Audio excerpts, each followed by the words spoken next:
Phil and Will are back. We've had our premiere episode. We've had about 5 days to think about it. We got our second episode coming up on Wednesday, and it was a pretty exciting premiere. I don't think we got that much information, so this predictions episode will be pretty interesting. We're going to go through the predictions, mine and Will's power rankings. We're going to do the update on the Eliminator Challenge, update on the prop bet game. I'm currently beating Willie in everything but the prop bet game, so we don't really have to get too into everything else. But yeah, Will, what do you have to you're think about? You're not beating me in the Eliminator game. No, that's true. The Eliminator game, though, you can't really score week to week unless somebody gets knocked out. But I mean, we're tied there. We're tied in the prop bet game with 0 points each. No, you got 1 point. Oh, I did? For what? Yeah, because you had Wentworth finding an idol. Really? Yeah. Wow, I didn't even realize that. What did you get 1 point for? I didn't get a point. You're beating me in that. I said everything but the prop bet game. Yeah. I thought we were tied. That's why I thought you didn't include it. Okay, Yeah. So tied in 2, I'm winning in 1, and then you're winning in 2, the fantasy draft and power rankings. What else are we tied in? You're tied in 1. I'm beating you in the bootless game, too. Oh, the bootless game. I forgot about that. Right. Okay. Anyway, should we start? What do you want to start with here? Do you want to go into our power rankings for episode 2 and talk about predictions, or should we kick it off with the Eliminator or some rankings for I think prop bet? Let's do the prop bet for the end so people actually listen, or just skip to the end. It's up to them. But let's start with the power rankings. Let's start with the people at the top so we can kind of get out of the way who we think is really safe. I'll just start with my number 1. I have Joe. Didn't think I'd put Joe there because I thought there'd be more of a target on his back, but it seems like nobody really cares that Joe's going to come in and be, Joey amazing again. It seems like everybody really likes him again. It seems like he's just a nice guy that everybody wants to hang out with. So I think Joe, I have him at number 1. I don't think he's going to win the game, but in terms of going home, there's no way it happens this week unless he gets hit by something. There's no way. I am shocked that you have Joe that high. And not that I think he's going home or anything. I just think there's people in way better spots. I've been kind of just thinking about this scenario in my head, and it kind of, I don't know, I probably relied too heavily on it for my power rankings, and I'll get into it when I hit some people. It's on about that Bayonne tribe, how things could shake out if they do lose the challenge and go to tribal. I'll throw out my number 1. I got Keith again, second week in a row.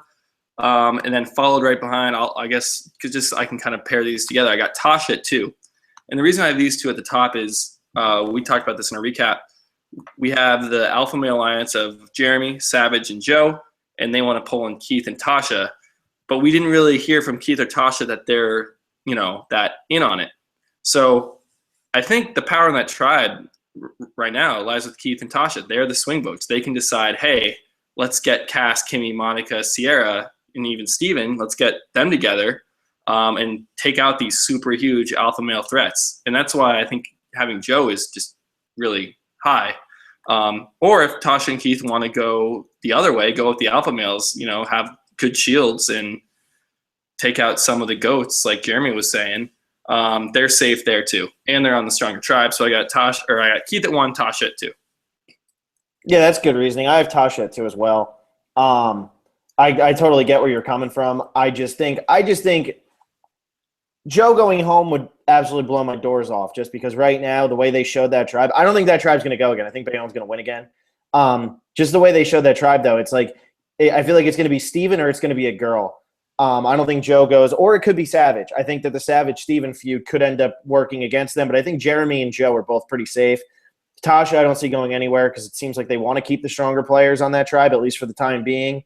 So somebody like Kimmy, Cass, Monica, they're in a little bit more trouble, even though I really don't think Monica's in that much trouble over there, which I'll get to in a little bit. But I don't think she's in that much trouble just because I don't think they're really looking at her yet.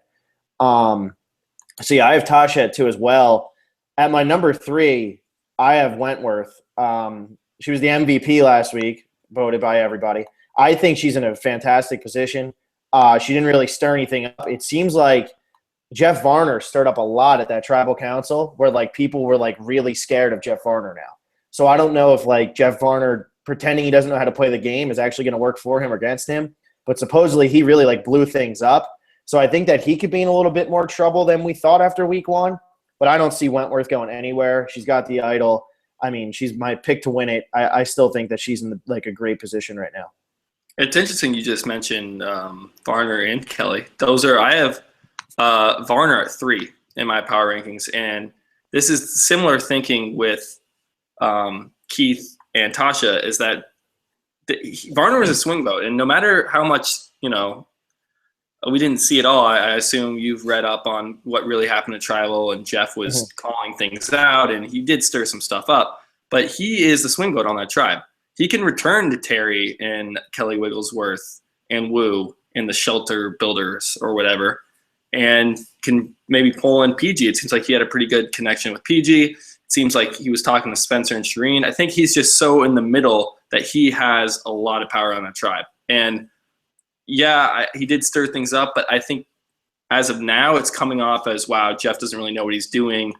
It kind of like a Keith move where he's like so over his head, he kind of switched his vote because he was overwhelmed. People aren't realizing he's actually, got his head completely in the game. So he might get called out for stirring stuff up and being kind of this sneaky player. I don't think it's going to happen in episode 2. I think he's in actually a really, really good spot. Yeah, and I like Varner. I have him a little bit lower just because what I heard that happened at Tribal Council. There's a reason they didn't show it on TV, which I would have liked if they would have. Also, with Wentworth, back to her. Supposedly, she told everybody that it was her time of the month, and that's why she had to wear her shorts to the challenge. Everybody else wore their underwear to the challenge, and she wore her shorts because she knew the idol was going to be here. That is like gamesmanship that I don't understand why they don't show. That is like a brilliant strategic move right there because nobody's going to question that. Everybody's just going to be like, okay, nobody wants to get into the details on that. So, like, just let it go. And she goes there, and because she's wearing the shorts, she's able to sneak the idol in her pants, and nobody even thought twice about it. Nobody saw it coming. That's a fantastic move by Kelly Wentworth.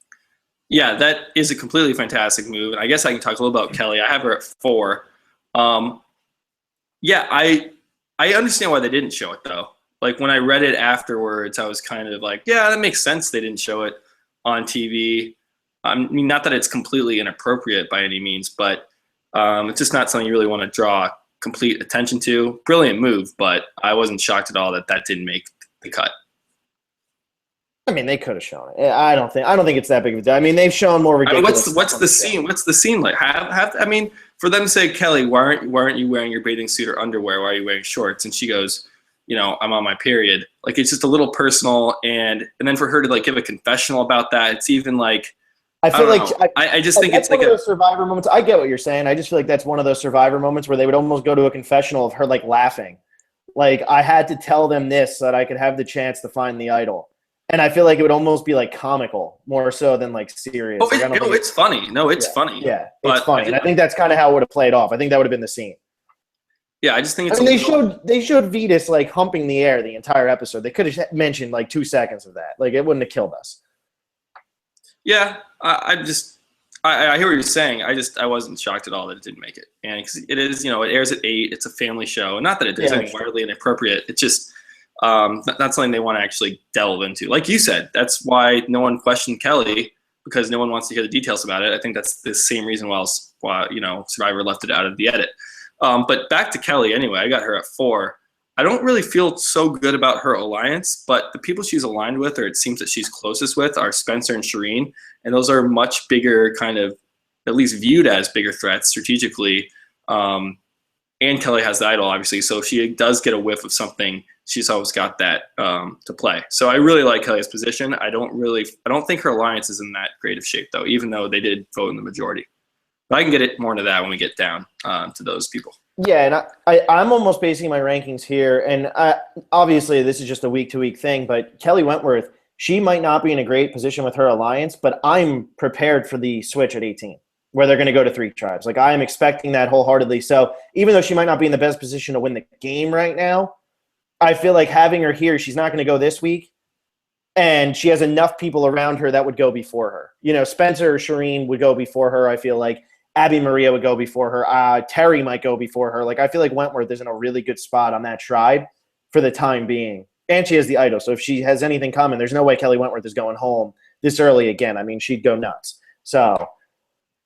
Yeah, and I guess here's my top 4. It goes Keith, Tasha, Varner, Kelly. Those all 4 I'd be just blown away if any of them went home. I just Yeah. don't. I can't see. I know Varner caused trouble, but he is too well connected, and there's two separate sides of that tribe, and he is good with both of them. So I just don't see. It's not like the two sides are going to come together and say, "Hey, let's get Varner," when they're both desperately vying for his vote. Yeah. Plus, you have Abby on that tribe, who's just such an easy target. So, yeah. Who do you got at 5 or 4? At my 4, I actually have Jeremy. I think Jeremy's in a good spot. I know he's playing a little hard, but I feel like he's kind of doing what he did in San Juan del Sur, where he goes and talks to everybody, and everybody likes him.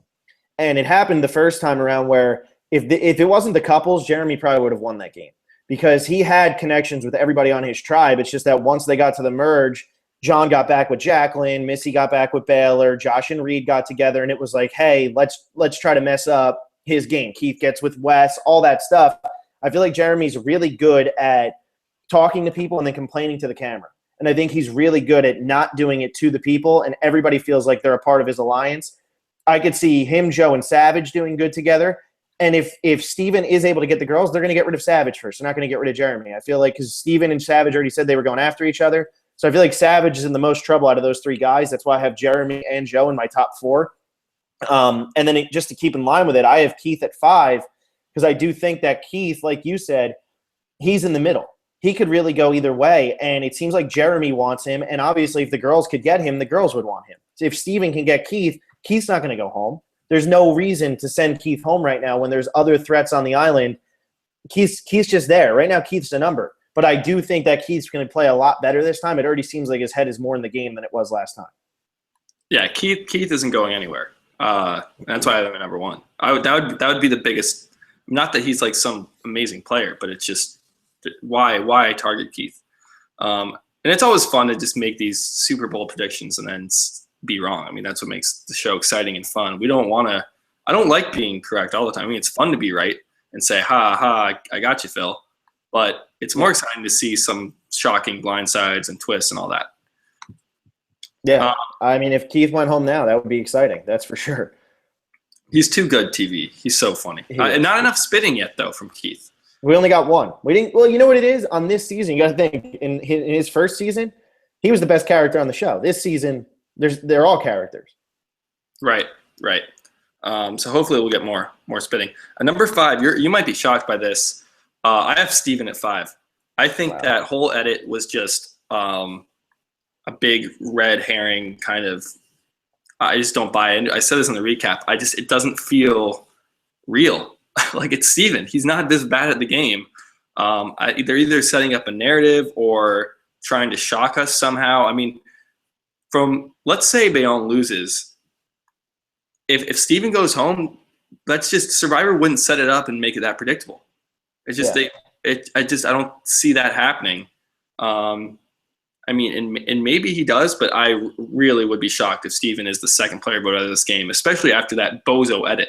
It seems like he's going to get some type of redemption arc. I think he's going to get a redemption arc. I do have him at way low. I'm surprised you put him at 5. 5 is really high, just in case. You know what I mean? Just in case he does go home. I don't think he's in the 5th best position going into this week. I see what you're saying, though. This is like the bold prediction that you were talking about. Like, there's no way Steven goes. I don't think he's going to go either, but then again, I think that tribe is just too strong to lose to this takeout tribe. Yeah, that's part of the reason why I have him so high. But also, I feel like there are 2 alliances on that tribe. We have the alphas, and then I think Cass and Monica and Kimmy. There's the women, and then there's the alphas. And Steven, it appears that he's kind of a loner, but that means he's the swing vote. And this is, again, how I've been ranking my top players, of these people that are in the middle and they're not like the heads of their alliances. Because if you want to vote someone out, especially, this is a season with returning players, everyone's coming out guns blazing, they're going to want to target threats. And if Steven is such an easy guy to get out, how about you pull him in, have him vote with you for a couple weeks, and then take him out? So that's why I feel so good about Steven, and I have him ranked 5th just because everyone that I have below him I could see going home before Steven. It's crazy, but it's just Steven's a number. He's a vote. And you had these 2 alliances. Maybe there are 2 alliances. Maybe everyone is against Steven, but we did not see enough of the Bayonne tribe. Well, I'm going to be honest too with the whole Steven thing. They didn't really play up that Steven was going to be the one voted out. They were just like, "Where is Steven? Like, why isn't he a part of this?" Steven's like saying he doesn't fit in and stuff, but they weren't saying Steven's going to get voted out right now. Like, that's not what it wasn't like. If we go to tribal now, Steven's going home. Like, they didn't really say that. So yeah, he was the outsider, and yeah, he was the loner, and yeah, Savage doesn't feel good about him, but that doesn't mean anything. I don't feel like. I think Savage is in way more danger because Steven can pull things together. He's a savvy player, and just we can't look at one edit of 3 days. We literally, how much did we see of Steven? Like all of 5 minutes, maybe 8 minutes of not even close. I mean, I'm not taking that edit as what it is. I just not. It felt too forced and too just. It was unbelievable. Yeah. All right. Well, who you got at 6 then? Because my 6 and 7 they go together. So who's your 6? I have Jeremy at 6. I know you just touched on Jeremy. Only way he goes home is if Steven and the girls get together, or maybe the alphas get the numbers, and then there's an idol. And Steven was already looking for it, so maybe that's why they were showing him looking for it, not finding it. Maybe he finds it this episode. I could see him playing an idol, or maybe even like Kimmy playing an idol, or Cass. I mean, Cass is a player. We didn't see where they all stand, but I could see saying, hey, look, Jeremy's the head of this kind of alpha alliance. Let's get him out. That's super unlikely, but that's why I don't have Jeremy in my top 5, just right outside of it. Yeah. Well, my 6 and 7, I have 6, I have Monica, and 7, I have Kimmy, and that might seem really high for them, but I still feel like even though we got a good edit from Cass, if they were going to vote a girl off, it would be Cass, and I feel like a guy might go from Bayonne if they lose this week. I feel like it's going to be a guy because I feel like the guys are like in each other's heads where it's like, I have to vote you out, almost like in Fans versus Favorites with Joel versus Mikey B. How like they could have just ran the game together, but instead they were gunning after each other. Joel votes Mikey B off, and then and then they turn around and they vote Joel off the next week. I feel like the guys might be too worried about each other to really get in there, and I feel like we didn't see enough of Monica and Kimmy. I mean, they're on this season. We got like 2 minutes of screen time from each of them. I think Monica might have been like 10 seconds. You know what I mean? And I think that the girls on that tribe all get along really well. And I think that little division of just Fishback and Savage, I think that really could harm the guys' chances of going further. Now, what I'm curious to see is, or what I think is going to happen is, if Jeremy can pull Tasha in, and it's Tasha, Jeremy, Keith, Joe, and Savage, and they get like one of the girls, I think that the girl they would vote out would still be Cass, or it would be Sierra, because the two of them are the most devious and would stir up the most stuff. I feel like they would keep Kimmy and they would keep Monica around. So that's why I have Kimmy and Monica where they are. No, I mean, I agree with that possibility of the alphas getting Keith and Tasha, and then maybe pulling, I don't know who the 6 would be, somebody. But Jeremy was saying specifically he wants to get rid of goats. Like in his pregame stuff, he's like, I don't want to get Kimmy. I don't like Kimmy. You know, she doesn't do much. Monica didn't do much on her season. That's who he's targeting. And if he is the leader of this alliance, that's what we've shown so far. If they do get the numbers and have a straightforward, successful vote, then it could very well be Monica or Kimmy. I think we did see way more of Kimmy than we did Monica. Kimmy was very present. It's at least visible throughout the edit. Monica only had one confessional. It was like a pretty short one too, really late in the episode. Kimmy had a nice, it was like a 2-parter almost confessional on her first one, and she seemed fitting in well. I'll just go my 7 and 8 right now because it's right on what we're talking about. At 7, I have Cass. Because here's where I'm at with Cass. Let's say the alphas get the power. If they want to take out a goat, they're going to go for Kimmy or Monica. And not that they are goats. It's just perceptions from prior seasons. That's who Jeremy wants to target. And if they're going to go for a strategist or they want to take out a strong player, I think they go Sierra first. Mm-hmm. Because Cass is still a goat technically, right? Even though she is kind of, she's Chaos Cass, but she's a goat.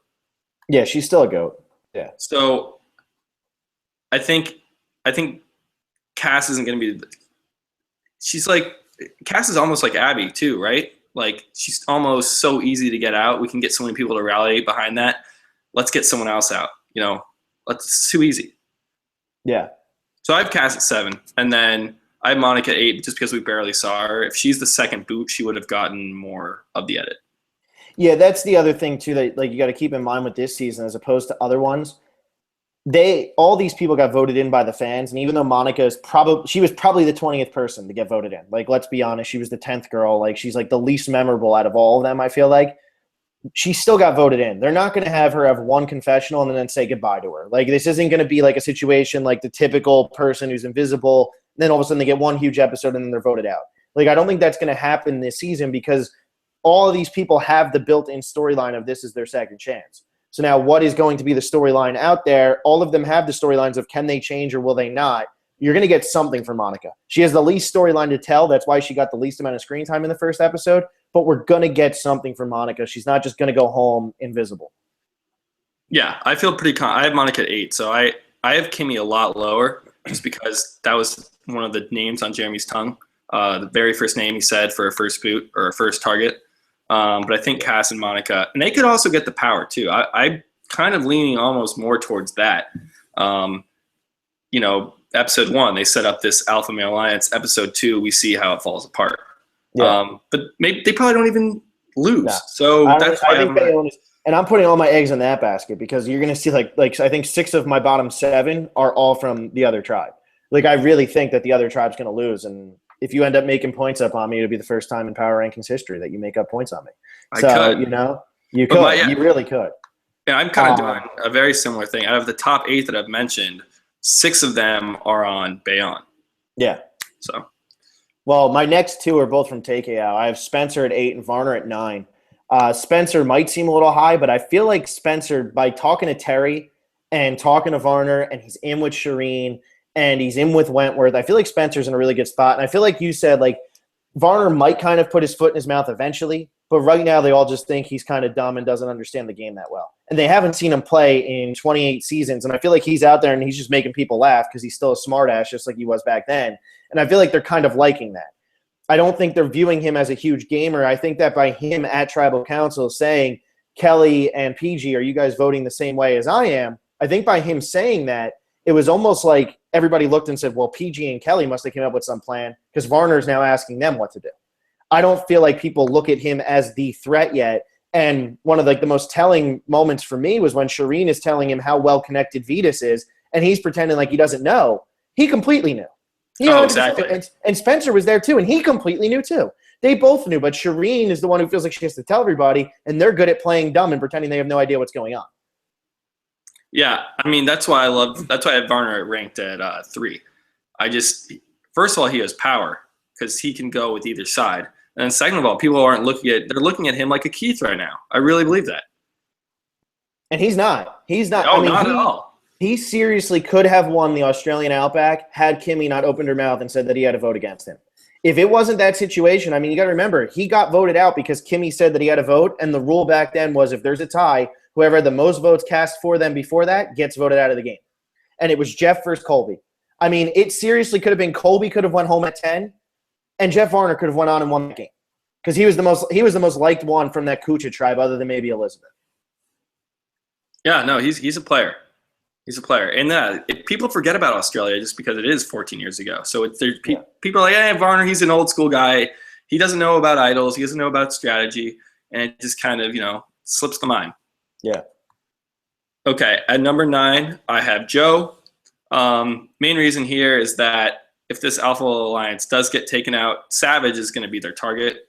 At least that's my thinking. Savage has like this kind of, I don't know. He's kind of he's a leader, just a natural leader, very alpha. And like you said already, the Steven feud, I mean, that could come to a head very soon. So I like Joe's chances of sticking in. The only thing about Joe is that Joe is still such a big threat. And so if there is an opportunity where you have the numbers and you can take him out, I know it's episode 2, but man, there's a chance he could just get picked off. So that's why I was so shocked you had him at 1.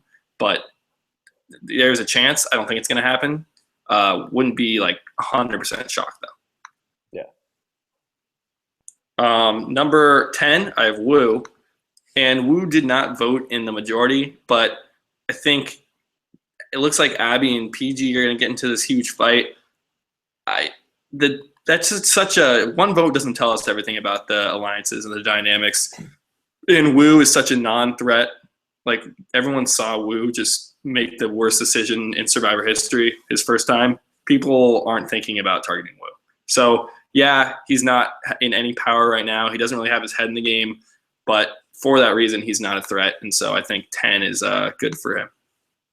Yeah, I don't see Wu going anywhere. I mean, the only reason I have him a little bit lower is because he wasn't in the majority on the tribe that I think is going to lose. So that's why I have him a little bit lower. My number 10 and my number 11 is actually Sierra and Savage, and I have them high here.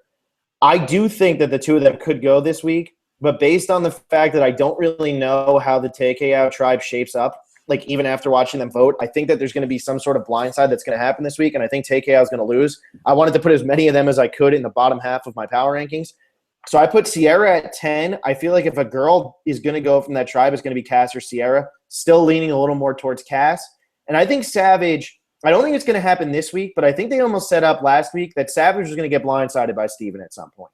I feel like Steven might be Savage's downfall if Steven can last long enough in the game, because they really did play up that Savage did not want Steven, and Steven looked helpless. And they always do that with one character. It's almost like Spencer in Kagayan, where like he was totally at the hands of the women. And it was like, well, how can he come back? How can he come back from this? You know, and like he worked his way all the way back. He ends up getting Tasha out before him, but he couldn't get Cass out. So like that was like the storyline there. I feel like Steven's storyline might be that his whole goal is to get rid of Savage at some point. And I think it's going to happen. Yeah, and it could be way sooner than we think. The only thing keeping us, maybe from not happening episode 2 is that tribe is so strong. I have Savage at 11 as well. So if Savage goes, we'll be, tied for points there. Yeah, we talked about Savage enough. I mean, I think you're totally right about. I mean, the whole tree thing with Savage pushing down this huge tree and Steven looking just kind of like a doofus trying to break one branch. It'd be so predictable if Steven was just going to go home. That's not how Survivor works. So. And it's almost like, this is going to be another comparison of fans versus favorites, but once again, it's Joel and Chet, where Joel was like this big, strong guy, and Savage is actually a good guy. He's not a dick. Like Joel was kind of a dick. But between Joel and Chet, where it was like, oh, Chet, you're useless, you're useless, you're useless, they kept Chet around, and Chet was one of the main reasons that Joel gets voted off. And I feel like that's almost kind of what's happening here is where the person who is ostracizing, because they did make sure to show that Savage was the one who was making sure Steven was on the outside, he comes back in and he ends up working over with the women and gets rid of them because, the whole alpha male thing doesn't work anymore. Yeah, we see this a lot in Survivor, just one person kind of being on the outs and not fitting in and then making a huge comeback. I mean, with Kathy in Marquesas, that was probably one of the first real arcs like that. You have Lisa from Philippines, Holly from Nicaragua. It's a pretty common trend. So that's why I have Steven 5. Not worried for him here. Okay, I got 12. I have Kelly Wigglesworth. And I actually originally put her higher just because she demands respect. I mean, this is Kelly Wigglesworth. And you could see when she lost that challenge, and she single-handedly did, it was her versus Joe, and she had a lead and she lost. Everyone was almost like, Kelly, we aren't going to vote you out. Like almost saying that directly to her face. I almost had her higher. The only problem is that she did vote in the minority and she's on this weak tribe. And maybe people are starting to realize, wait a second, Kelly, everyone likes Kelly a lot. I could have put her lower. I think 12 is perfect just because she got a really nice edit in episode 1. I think she's going to kind of stick around for a while. Yeah, she's another one with like an underdog edit. And I think that, it's hard to say because with that whole old school versus new school thing that was happening on that beach, her and Terry were clearly on the outside. Her, Terry, and Wu. But I think that Varner is going to go right back. I really do. I have this strong feeling that Varner is going to go back. And I really think PG is going to vote with them. Because I think PG is going to try to either get PG is going to try to get Abby Maria off. Because I think Abby Maria is pissing her off. And if they can try to vote out Abby Maria, there's no way PG wouldn't vote with them. So I think that you could actually have a situation coming into this week where Shireen, Abby Maria, Spencer, and Kelly Wentworth think that they're in the power, and they're actually on the bottom of the thing without even realizing. Yeah, I actually have that pretty much going down exactly for my power rankings. And that's why I haven't mentioned Spencer or Shireen yet. And I've mentioned Kelly, but that's only because she has an idol. Yeah. So at my number 12, I have Wu. There's really nothing to say about Wu. He doesn't seem like he learned. He still doesn't seem like he knows what's going on. Everything that I've read with like the press people who are out there, they just said Wu had no idea who he was voting for. He really was clueless. He wasn't just saying he didn't know who he was voting for to like say it. He really had no idea. And then at 13, and this is my eliminator pick too, I have Cass. I don't think Cass is going to go. I have her at 13. The reason I have her as my eliminator pick is because if they do a tribe swap next week and Cass is still there, she could easily be the first one voted off if she ends up on a tribe with Spencer. So that's why I kind of have Cass now. Cass definitely could be an endgame player, but she could still be the same old Cass. She might have just been like, oh, week 1, I'm back, I'm different, kind of like what Colton did, kind of like what Russell did, where it's like, oh, I'm different, I'm not the same, and then they end up being the exact same thing. So that's why I have Cass going home, possibly. Or Cass being safe this week, but possibly going home very soon. So she's my 13. Interesting eliminator choice. I guess I'll have to make my eliminator pick now because you did. I'm going, and we've described this, right? So each week, Phil and I are going to pick someone that isn't going home, and we can't pick the same person twice. So it's like kind of like the NFL game, but you have less people to choose from each week, and the player who, whichever one lasts longer wins. I'm going to go Monica Padilla here, and it's pretty much because of that just immensely weak edit.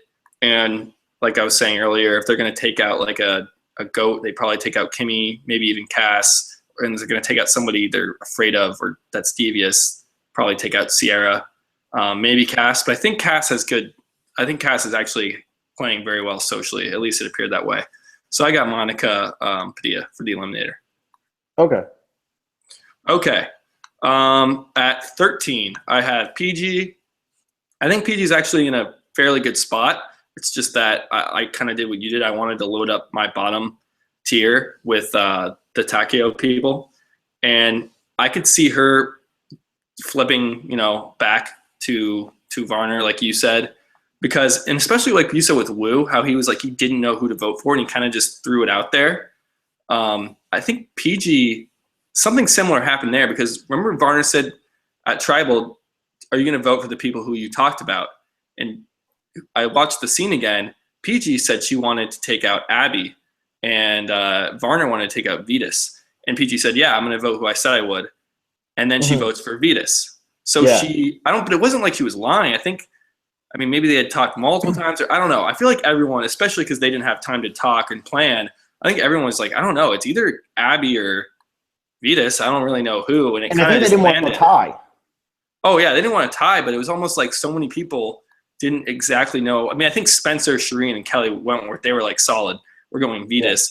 Yeah. And I think Wigglesworth, Terry, and Varner were all like, we're going Abby. But besides that, I don't really know. So well, and then Varner didn't even vote for Abby. Exactly.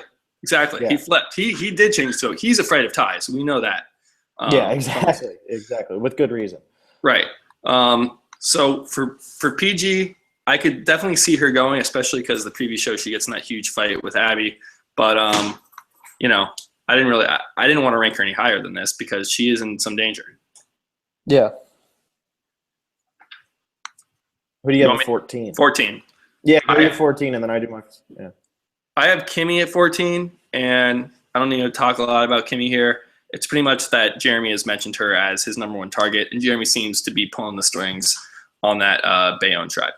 And that's simply it.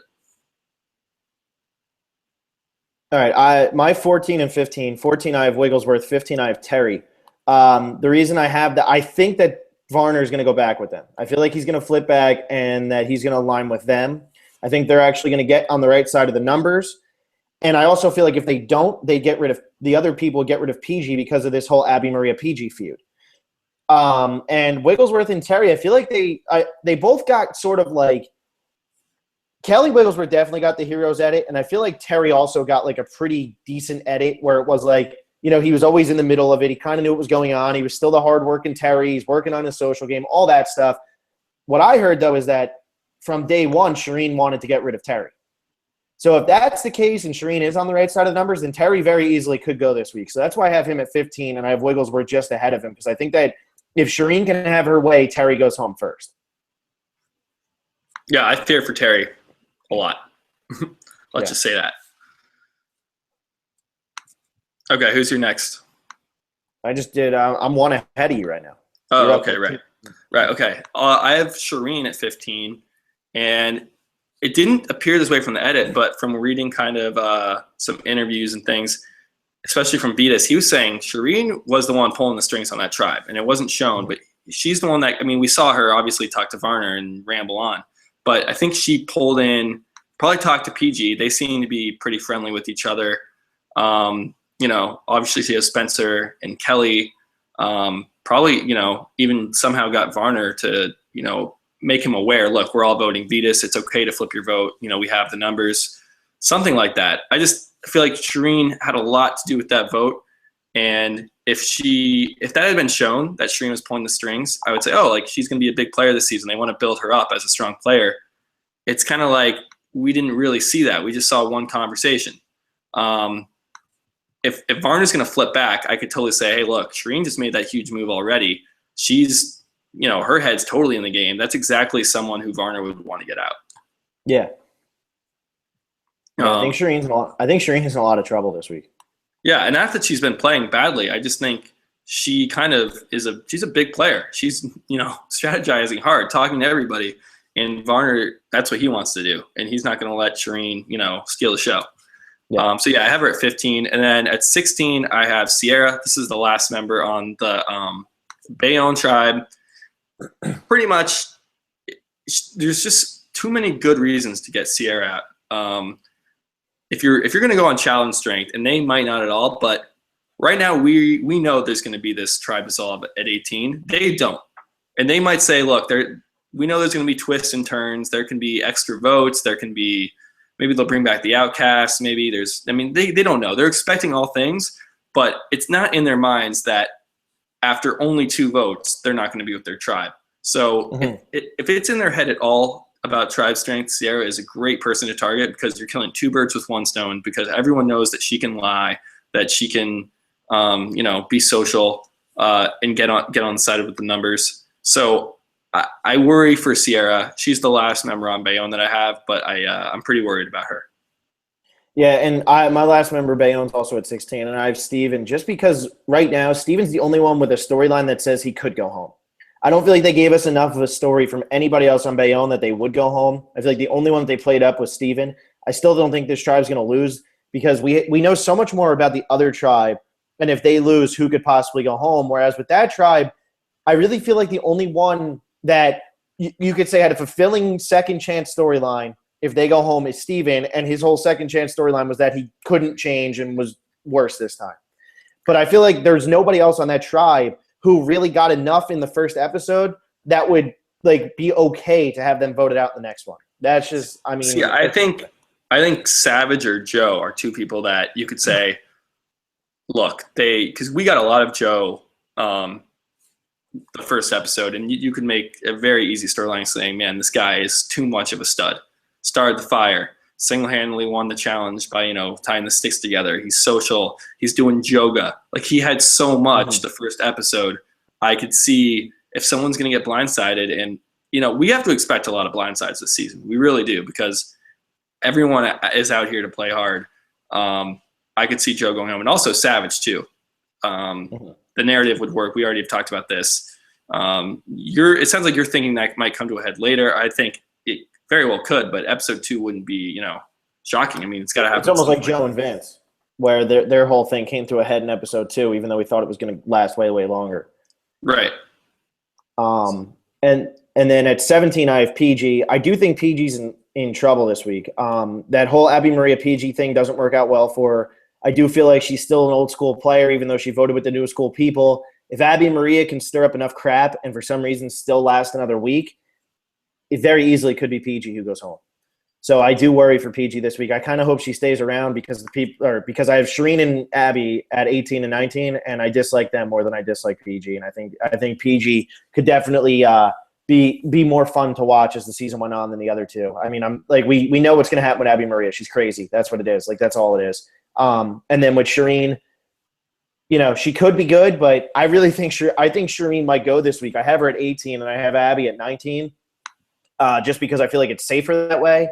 But I really do feel like Shireen could be the one who goes home this week, just based on her still like trying to act like she has so much knowledge and telling people who have as much knowledge as she does about the game, like what's going on. And they might sit there and, you know what, let's get rid of her. So I think either Abby or Shireen is going to go this week, but I have PG at 17 just in case the old schoolers don't get the numbers. I think PG might go just because of the feud with Abby. Yeah, I see what you're saying about those two. I have both of them. I mean, I have PG at 13 and Shireen at 15. The thing about those two players though is that I don't think they're really revered as threats. They're just everyone saw their seasons and how they kind of tick people off. I mean, the Abby thing could really hurt PG, but again, everyone seems to kind of be annoyed by Abby, and people might say, "Hey, look, PG, it's not PG's fault. Let's get PG on our side." I'm much more worried about threats on this tribe, this Takeo tribe, and that's why at 17 I have Terry, just because everyone's seen him be this challenge beast. Maybe he's not anymore. Maybe he's not that strong. But if let's say Spencer, Shireen, and Kelly, they kind of get the numbers. They get PG on their side. Let's say they even get Abby on their side. I could see them totally targeting Terry because he's like a hero. He's in the Air Force, right? Or the Army? I think it was the Air Force. Yeah, the Air Force. Yeah. He's just a good all around American dude. And also, he was being a jerk during a tree mail reading. Did you see this?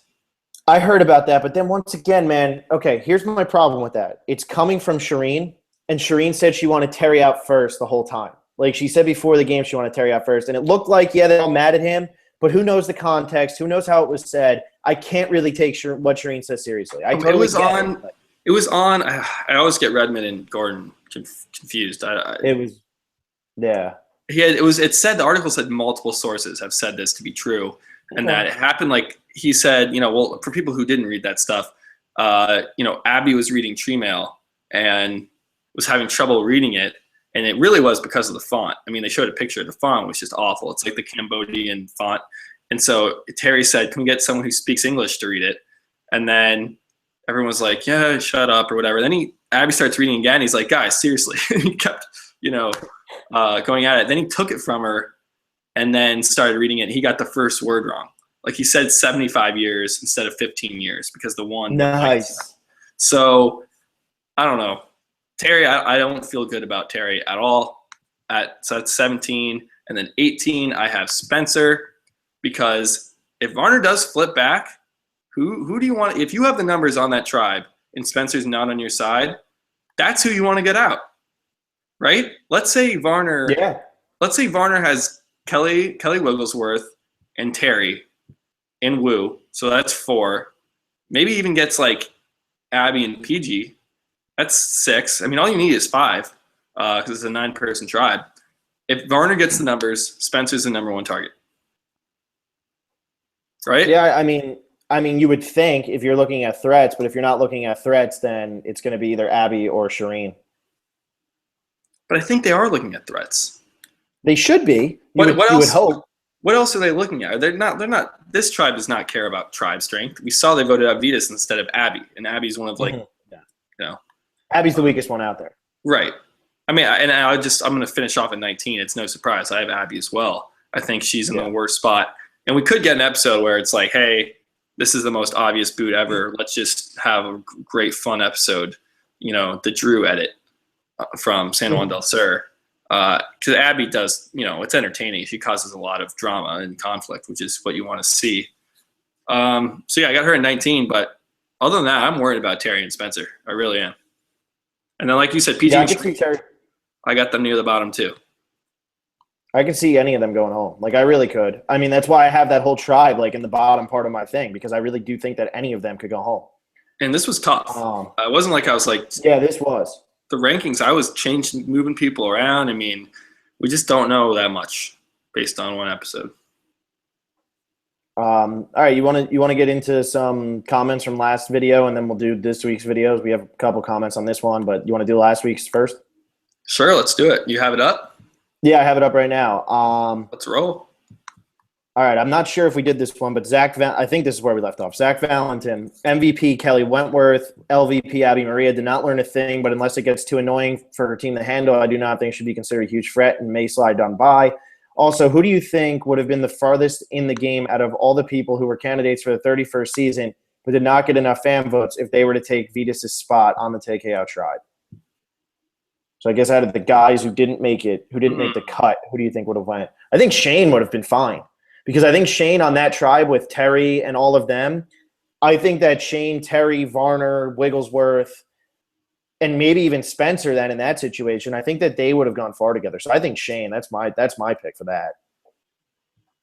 So, yeah, I mean, I don't know, though, because Varner flipped immediately. It seemed like he had this flip immediately, but I think it would have been harder for him to flip on Shane because I think Shane would have been such a paranoid player that he would have made sure he had everything lined up all the time. I mean, we saw how paranoid he was the first time. He was ridiculous with how many times he'd be like, so are we doing this? Are we doing this? Are we doing this? Are we doing – like he was insane.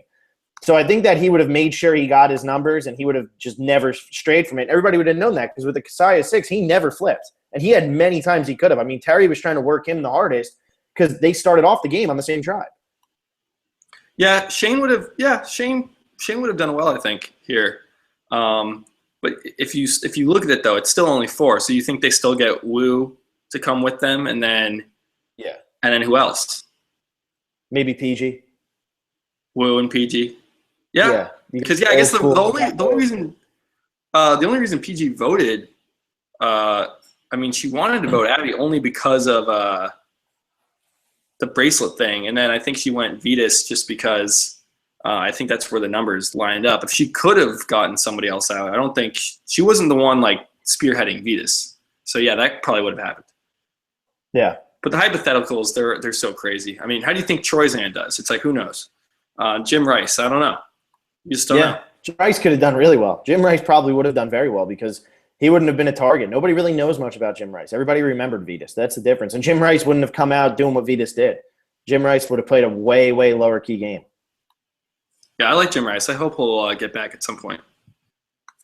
Yeah, me too. John Smith, huge blindside tonight. Just got finished watching the West Coast Virgin. Unfortunately, my prop bet for the hashtag blindside got Jack. I agree. That annoyed me. I picked Vitas for the hashtag blindside. He got blindsided. There was no hashtag. Come on. See, I don't know if was it a full-on blindside, though? Well, he admitted that going into the tribal, he thought he was okay. He thought it was between him and Abby, but he had the numbers. Once Varner said what he did, he knew he was going home. He knew right then and there that Varner had flipped, and he knew he was done. Yeah, the whole smile at the end, it's kind of like, all right, like, you guys got me. I don't think he was just floored. I mean, we see a lot of blindsides. He was kind of like, he kind of saw it coming. Yeah. Yeah, I think he did.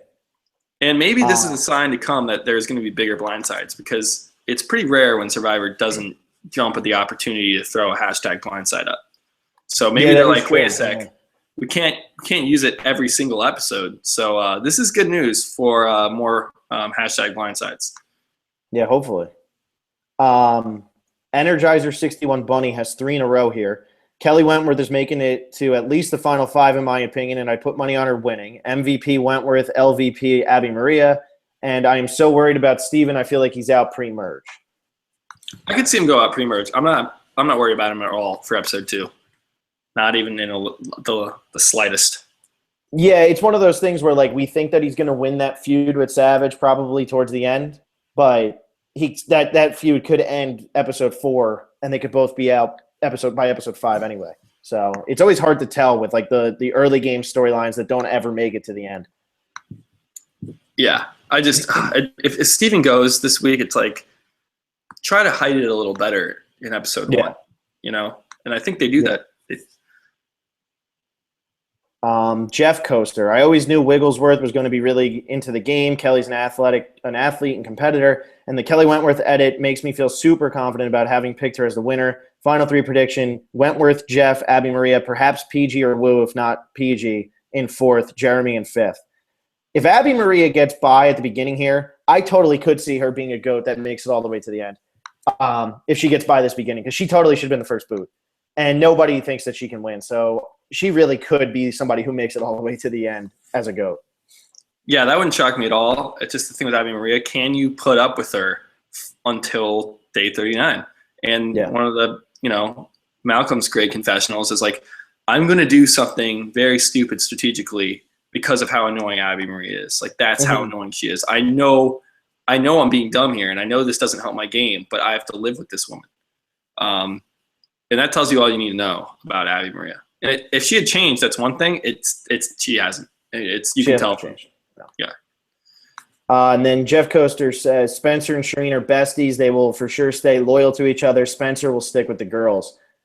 I mean, it could happen. I just don't think Spencer's going to be the one who has the power in this episode. I think it's going to be Varner and PG who might have the power and be able to flip back and make it 5-4. Yeah, this Shireen-Spencer alliance, yeah, they are besties, and I think they are loyal to each other, and I think Kelly's in there too, Kelly Wentworth. But they only have 3, and the people that voted with them, PG, Varner, and Abby, I mean, Abby voted with Vegas because the only other alternative was her. She didn't really have a choice. And then Varner just didn't want to have a tie, and then PG, I don't know. The whole not the whole going straight to tribal thing didn't really help us out much in determining how everyone got on that 6. But it doesn't seem like that's like a tight 6 at all. So I really worry about Spencer and Shireen. Yeah, I agree. And then Camden Ewan said, is it just me who thought CBS was showing Keith badly? I didn't think that Keith was being shown badly at all. I thought he looked like he was in a good spot. I mean, they showed him with the Joga thing where, yeah, he was on the outside looking in. But I feel like this might be the same thing with Steven and Savage, where now Keith might be the one who takes down Joe towards the end of this game.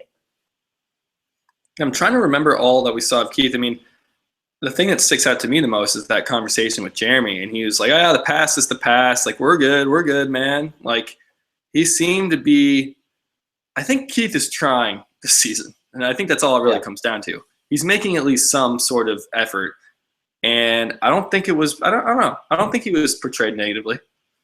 Yeah. John Smith again, even though I liked Vetus, it was funny to see him get voted out in his underwear. It was pretty funny. He didn't have a bag or anything. I mean, he left there with his underwear on, and that was it. He didn't have a bag? No, he didn't have anything. Man, I feel like if you don't have your bag, that's a hashtag blindside. Well, the thing was, though, they went straight from the challenge. So he might just not have brought his bag to the challenge, and then he gets screwed because he just goes. Okay, that makes a lot of sense. Good call. Yeah. Sal Paradise, prediction for next episode, the Mighty Bayonne tribe loses and Sierra gets the boot. Wouldn't shock me. Yeah, that's what you think. Nate LaRocca, does Tasha get points for making a hashtag? Yes, she does. Yeah, we'll go over those scores in a bit. Only one person got that. And maybe, was that Nate LaRocca? Maybe it was. I'll have to see.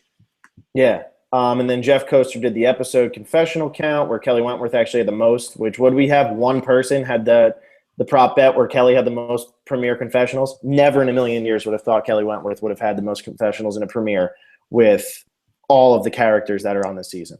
And when I was scoring it, a lot of people picked Kelly to have the most confessionals, but Kelly Wigglesworth.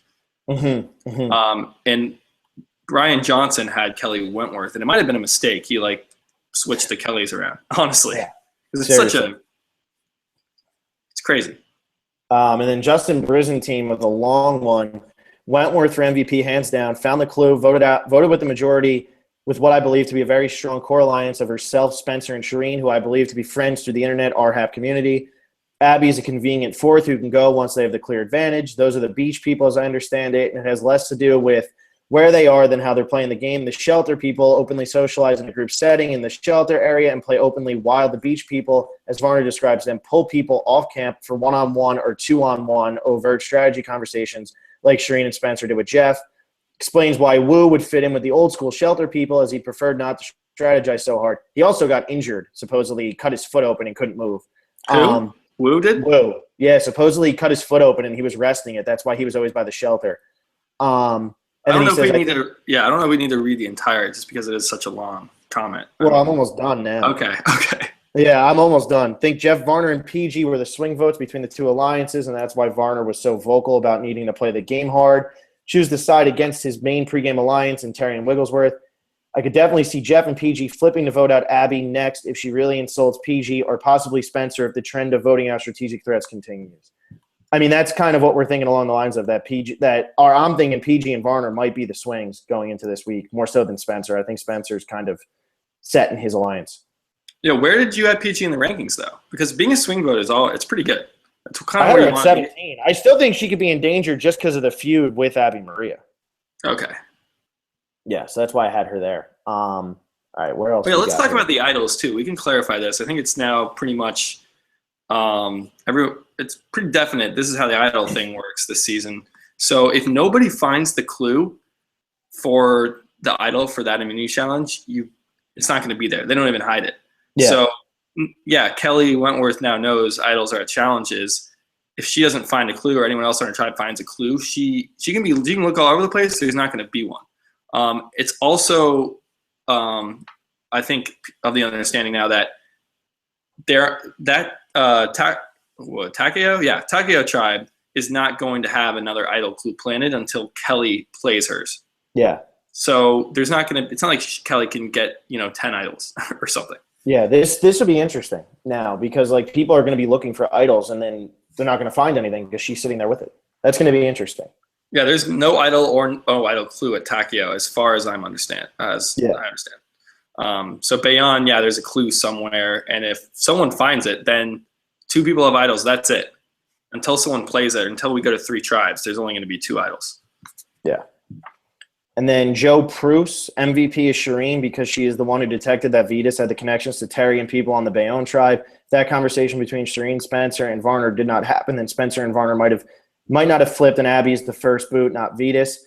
I disagree with that completely. I think they completely knew. I don't think. Well, yeah, they knew about the connections.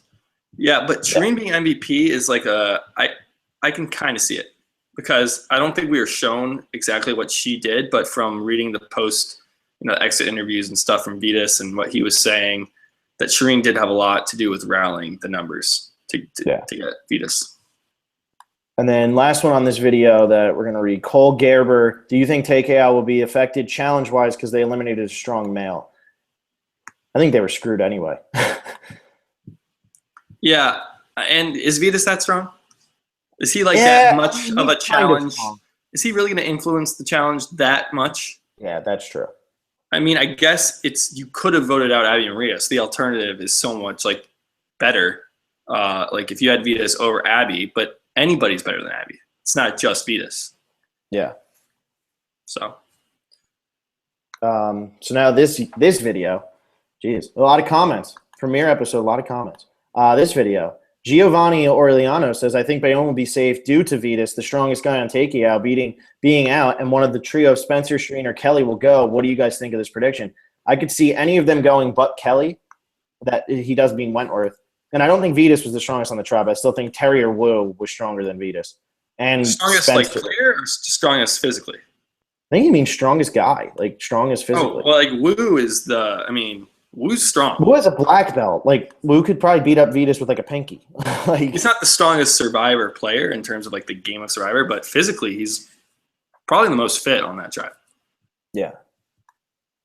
I don't know what this is. Ice-T Crazy. Watching from Australia, going to work now. I think Kelly is quickly becoming one of my favorites. Such a great player. I'm glad she got her second chance. And they mean Wigglesworth on that one. Wigglesworth, that first episode, everybody was worried. But, she was good the first episode. She was fun. Yeah.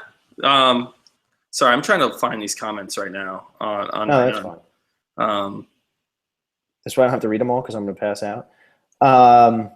Henry Alford, my money is on either Shireen or Abby this week. I have a feeling that they are going to get out of hand this week. I kind of agree that they're gonna start to rub people the wrong way by either over strategizing or just trying to cause too much stuff with Abby Maria.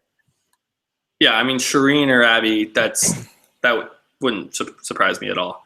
Except I think we're at the point where this season I'm going to be surprised if I'm not surprised. If that makes sense. Yeah, exactly. Yeah. If everything goes to plan, it wouldn't make sense because everyone is playing so hard. Yeah. Where's the next one? Can you bet on Survivor? Actually, is there any place where you can bet on it? I don't know because people know who wins. I feel like that would be ridiculous because people know who wins. There's too many people who actually know. But you can bet on the Oscars and the Emmys and stuff and the Grammys and Golden Globes and that. In that case, there are people who know, who have. Yeah, that's true. I guess this is different because one little leak and all of a sudden, I mean, I don't know. Let's see here. Total drama Survivor fan. Should Jeremy try to align with Steven since he's another shield for him and he doesn't really trust Keith? Although either Kimmy Cass should be the first to go. They'll probably go nuts. Just wait and see. I don't know if Kimmy or Cass is going to be the first one to go. I think that tribe is going to get broken up before they ever see an immunity challenge. Because if they really are going to – or tribal council. If they really do break them up, there's no way it's going to happen. Like if they break them up at 18, I don't think they lose this week. I just don't see it happening. And if they do lose, my money is probably on Sierra or Savage. Yeah, or I would say Sierra, Savage, or Steven are the three who would go. Or Kimmy. But I think Kimmy got a nice middle of the road edit, I think. Yeah, she did. She really did. I don't think Kimmy's in danger. Harold Rice, in my power rankings, I have Jeremy at 10. I think Jeremy should go before Joe because although Joe is strong, Jeremy is both strong and a strategic threat. He can bring people together. Overrated Joe can't. I don't know. Once again, it's hard with that tribe because I don't think either of them goes this week. Yeah, I'm in line with that thinking. Alejandro Burro Muerto, Monica Padilla, the new Amber. Could she still win, or is she a non-factor? Also, Spencer can't win, Cass can't win, Wu can't win, Steven can't win, Joe can't win, and Shireen can't win. That's my bold statement. It's a lot of people. How many people do you just name? I think 1, 2, 3, 4, 5, 6 of them.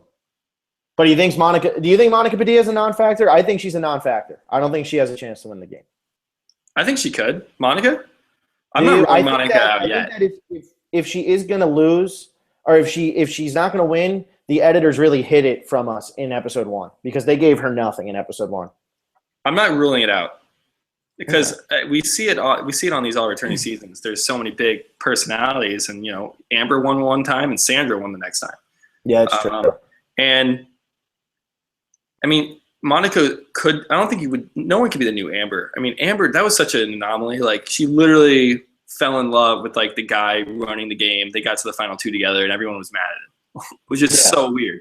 It just I don't see how that happens again. Who's she gonna fall in love with, and that's gonna piss everyone off? Joe. Yeah, but Joe's not gonna piss anyone off. Joe's not gonna piss anyone off. Maybe she falls in love with Jeremy. Exactly. Or maybe she falls in love with Cass. Maybe she's a lesbian at heart and falls in love with Cass, and Cass pisses everyone off. Who knows, right? And I don't know anything about Monica Padilla. and then Cass proposes to Monica before the votes are ready. We've just created quite the alter universe of Survivor here. John Robert, is Shireen a GOAT? Also, that trio of Spencer, Shireen, and Kelly can't win. If they make the merge, they'll get targeted. I don't think Shireen is a GOAT yet. I don't think she really showed.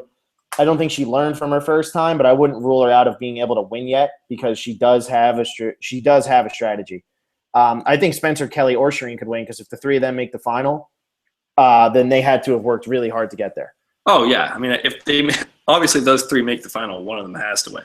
No, but I'm saying if any of them make the final, they would have a good argument just because they would have. There, you know what I mean? Right. And with Shireen, I feel like there's 2 ways to look at the GOAT thing right now. Were you a GOAT in your first season, or are you a GOAT currently in the current season 31 game being played? And they're different answers because Shireen probably would have been a GOAT on season 30. So far, though, it seems like she did a lot to get Vetus out, and she's already building a resume, I guess, to talk to the jury about. And PG, I guess. Right now, who are GOATs in the season? There's only been 1 episode. It's like Abby, and I think that's probably it, right? I mean, you throw everything else out. Nobody's done anything wrong except Abby and Vetus because Vetus is gone. But other than them, I mean, nobody's really done anything wrong yet that would warrant being a GOAT already. I mean, who would have thought Will would have been a GOAT after episode 1 last year? I don't know. I kind of felt I got GOAT vibes from Will. Yeah, but Will seems like a good guy. I mean, you wouldn't have thought that he would have been a GOAT in the sense that he was, where it was because he was like mean to people. Like he seemed like he was going to be a GOAT maybe for not playing the game, but I mean, yeah, that was my vibe with Will. His head not in it. Amazing race baseball. I think Abby would still be the target if TKO loses. I mean, we both have her at 19 in the power ranking, so we agree. Jimmy O, I don't buy that Steven is the next one to go Bayonne. It's way too obvious. At the same time, though, I don't know who would go over him. I'd think it would be either Steven or one of the men in the Alpha Male Alliance. That's why I just don't think they're going to lose. We haven't really heard why one of them would go. I completely agree with Jimmy O right there. Yeah. I don't see it's going to be Steven at all. And if someone goes, I honestly think it's going to be Savage. And then maybe Sierra too, if they, the alphas get their numbers. And then the Gamer Girl 2330, I think Varner could be the swing vote of the season. Swing votes always make it far and become likable. So will Varner. But if Varner does indeed become the swing vote, he won't win. Swing votes never win either. Yeah, Varner's one of those tricky players right now where it's like, how good is he at this game? Can he actually navigate through it and win?